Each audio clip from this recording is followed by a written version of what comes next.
Hello. तो इस video में मैं आपसे बात करने वाला हूँ एक बहुत ही इम्पोर्टेंट बोन ट्यूमर की, जो कि है जॉइंट सेल ट्यूमर।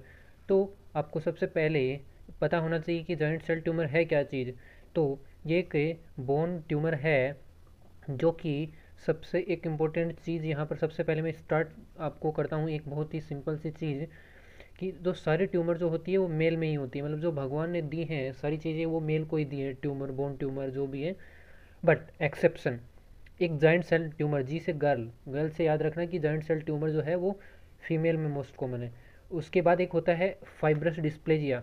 तो फाइब्रस में एफ से याद रखना, फीमेल में ज़्यादा होगा। तो और यही दो चीज़ें हैं जो बोन ट्यूमर जो कि यहाँ पर आपके मेल में ज़्यादा होंगी। बाकी जॉइंट सेल ट्यूमर ही एक अकेला ऐसा ट्यूमर है, सेकंड चीज़ है, जो कि जॉइंट तक जाएगा। जी से जॉइंट याद रखना, जी से जॉइंट। तो ये ऐसा ट्यूमर है जो कि आपके जॉइंट तक जाएगा। उसके बाद देख सकते हैं आप यहाँ पर इस एक्सरे में, आपको डायग्राम में दिख रहा है कि नहीं, मैं आपको एक बार जूम करके दिखा देता हूँ, एक बार देखिएगा।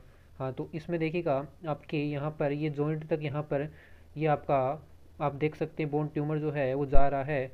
उसके बाद अब आगे हम स्टार्ट करें इसके यहाँ पर सबसे पहले जनरल फीचर से। तो जनरल फीचर में देखिएगा सबसे पहले ये लोकली अग्रेसिव होता है, इतना अग्रेसिव नहीं होता है। उसके बाद ये इसकी लोकेशन जो होती है वो होती है एपिफाइजियल मेटाफाइजियल पे। मैंने अभी बताया थोड़ी देर पहले कि ये फीमेल में मोस्ट कॉमन होता है। एज ग्रुप जो होता है उसमें ये 20 to 40 होता है। और यहाँ पर ये आपके जो स्केलेटल मेच्योरिटी है उसके बाद यहाँ पर ये ट्यूमर होता है। और इसकी साइड की बात करूँ तो ये होता है आपकी डिस्टल एंड ऑफ फीमर, जिसको बोल सकते हैं लोअर एंड फीमर। अब लोअर एंड ऑफ फीमर में क्या क्या हो सकती है डिफॉर्मिटी, आपका एक्यूट या क्रोनिक ऑस्टियोमाइलाइटिस हो सकता है, या आपका जॉइंट सेल ट्यूमर हो सकता है, या ऑस्टियोसार्कोमा हो सकता है। अब यहाँ पर ये जो है ये प्रोक्सिमल एंड ऑफ टीबिया में भी आपका यहाँ पर जा सकता है। तो ये हो गया अराउंड नी के। उसके बाद ये मोस्ट कॉमन जो होता है tumour distal end of radius में, वो ऑस्टियो, ये पॉइंट आपका जॉइंट सेल ट्यूमर से रिलेटेड नहीं है, छोड़िए।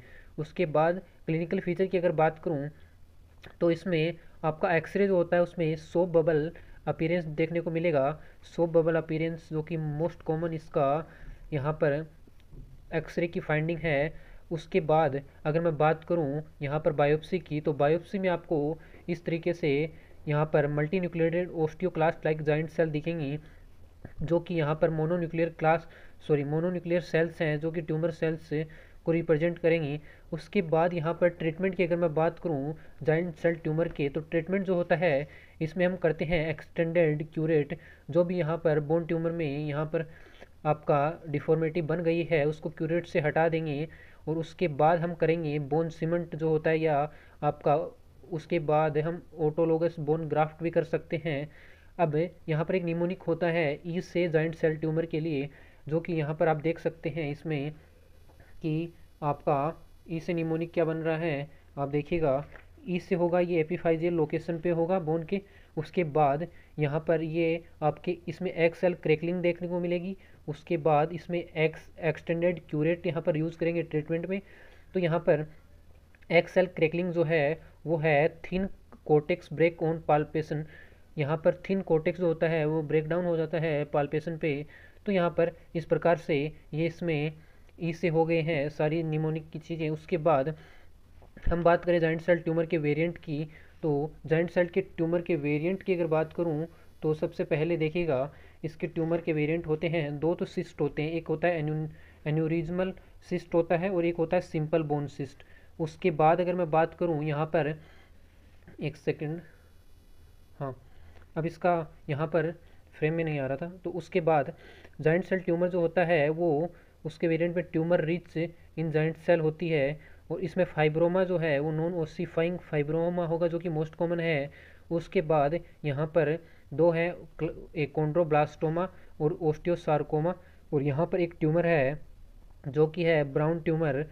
और यहाँ पर फाइब्रस डिस्प्लेजिया भी एक इसका वेरिएंट है। तो फाइब्रस डिस्प्लेजिया फीमेल में होगा, और आपका जॉइंट सेल ट्यूमर भी आपका किस में होगा, फीमेल में। ये दो चीज़ें हैं जो कि आपको ध्यान में रखनी है। अब अगर मैं बात करूँ यहाँ पर इस वीडियो में आपसे लास्ट चीज़ जो कि जॉइंट सेल के बारे में है, तो देखिएगा इसका रिकरेंस जो होता है लेस देन 5% केसेज जो होता है उसमें रिस्क ऑफ मेलिग्नेंट ट्रांसफॉर्मेशन का होता है। और इसके रिकरेंस का चांस जो होता है 20% केसेस में होता है। तो ये दो चीज़ें याद रखनी है क्या, कि लेस देन 5% केसेस में रिस्क होता है मेलिग्नेंसी का, और यहाँ पर 20% केस में जो होता है लोकल रिकरेंस का चांस होता है। तो आपका ये रहा जॉइंट सेल ट्यूमर। अगर वीडियो पसंद आए तो लाइक कर दीजिएगा, शेयर कर दीजिएगा। Thanks for watching video. जय हिंद, जय भारत।